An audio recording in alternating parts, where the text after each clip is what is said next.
Well, my job is community engagement worker, as you know, I do. for the Haringey Vanguard project, which is a project to collect the oral histories and archives of BME LGBT communities.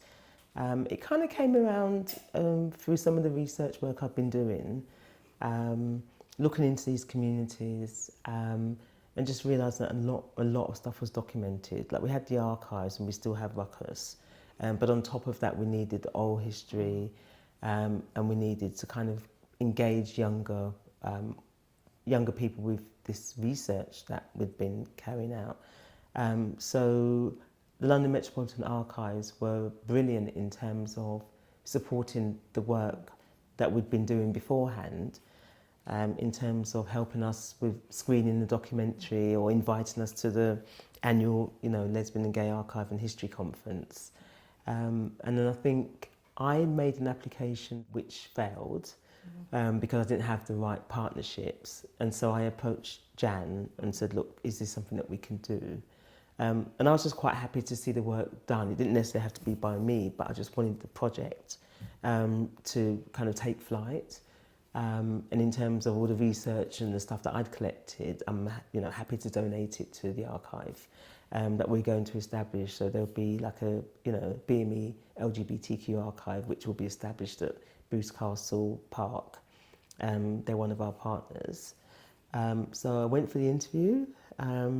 Was quite surprised to find 5 other people that I knew had gone for the interview as well. So there was quite a lot of competition for the role, even though it seemed strange that it's kind of based on some of the work I've been doing. But we went through the proper interviewing process, and I was appointed the community engagement worker. Since then, my job is to go out. Like we have monthly meetings with young volunteers. So we go to Prides, we go to LGBT history fairs, we go to universities, give speeches about the work that we're doing, and we collect oral histories. So far we've got about 20 oral histories from people, and these are people that you coax, because they're like, oh, it's, who wants to know about my history, and that we really want to. So part of my role is to build trust and to say to them, your history is going to be safe, and we're going to look after it. LMA is a very respected organisation. Come and visit LMA, see what archives they have there, look at the past work they've done, because Speak Out was a really, really successful and popular project, and that was LGBTQ history. So people can see that there is a legacy already. And what we're wanting to do is introduce, BME LGBTQ histories into that arena. And I find the most interesting thing really is working with the young volunteers, because, even when they're looking at the posters and the archive, their just minds are blown because of the work and the activism that was done in the 80s and the 90s. So to be able to bring that to a new generation, and also to introduce people to the idea of archiving and history, it's not something I ever thought I'd find myself in. I used to think it was quite dry, and archives, and who'd be, I'm not that kind of person, but I absolutely love it, because it's that part of natural curiosity, wanting to find out about the past, wanting to find out about your community, and a lot of younger people are engaging like really wholeheartedly in uncovering bits of information and using it to form the basis of their own work. And I think LMA is brilliant because it's so, it's the oldest archive. I think I'm right in saying that. It's 1067. Yes, it's quite old. It's quite old, nearly as old as me. Yeah. And you say to people that we've got materials there that are like 5, 6, 7, 100 years old, 1,000 years old, and they just can't comprehend. So they, so it's an amazing place to go. And I think I just feel really kind of, privileged really to be working with such a great institution, and to have them supporting the work, because again, BME LGBTQ history, we're saying it's really important, and LMA have really stood behind it, and that gives it a level of validity. It is important. And also people feel really safe and secure that it's going to end up somewhere, and be well looked after. So for me, it's you know, it's a really good partnership. I think it's really interesting that you're talking about the support and standing behind you, because I think one of the very important things about the way certainly London Metropolitan Archives functions is to be responsive to ideas that come from outside the building. So there isn't that top-down, this is what we need to do. Yeah. And, I mean, it starts there. It starts with some identification. Yeah. But then people like yourself turn up, people like Claire Summerskill turn up and say, I've got this oral history idea, I've got this black community, LGBT idea. Yeah.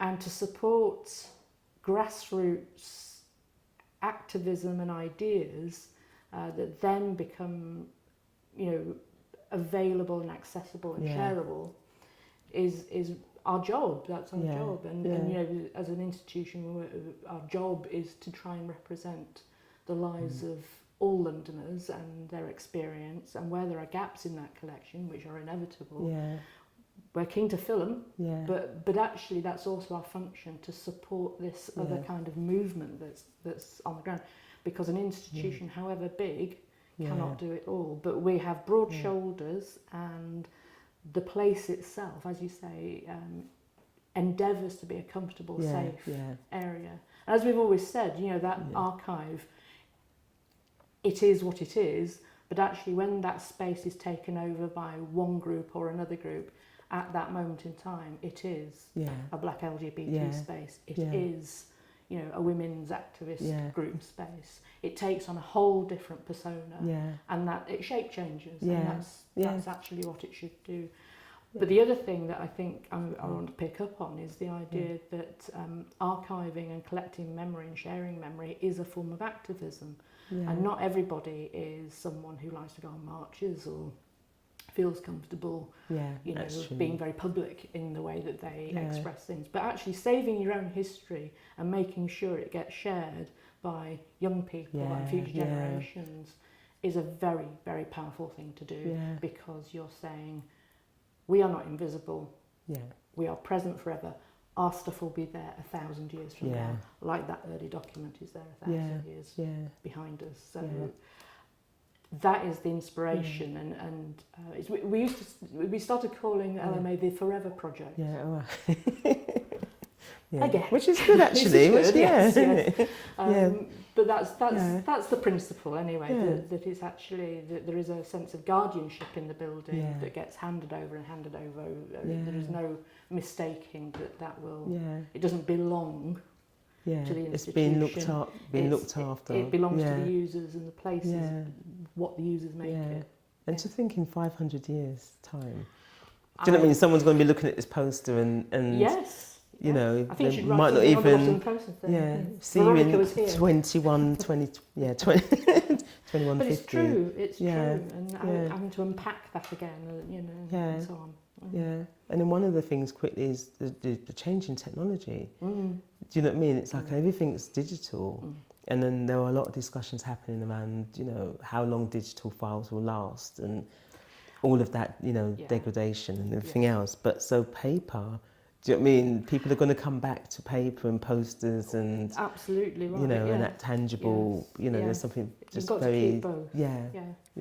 But the new technology thing is also very important, because of course that's the way you're engaging with people. You're just using different ways of communicating and generating information. And that's a challenge for archives because it's moving so fast. But what has been a huge benefit back into the professional sector with projects like Haringey Vanguard and collecting oral histories is, how do you look after it? How do you preserve it? How do you re-record it if there is degradation? How do you make it available?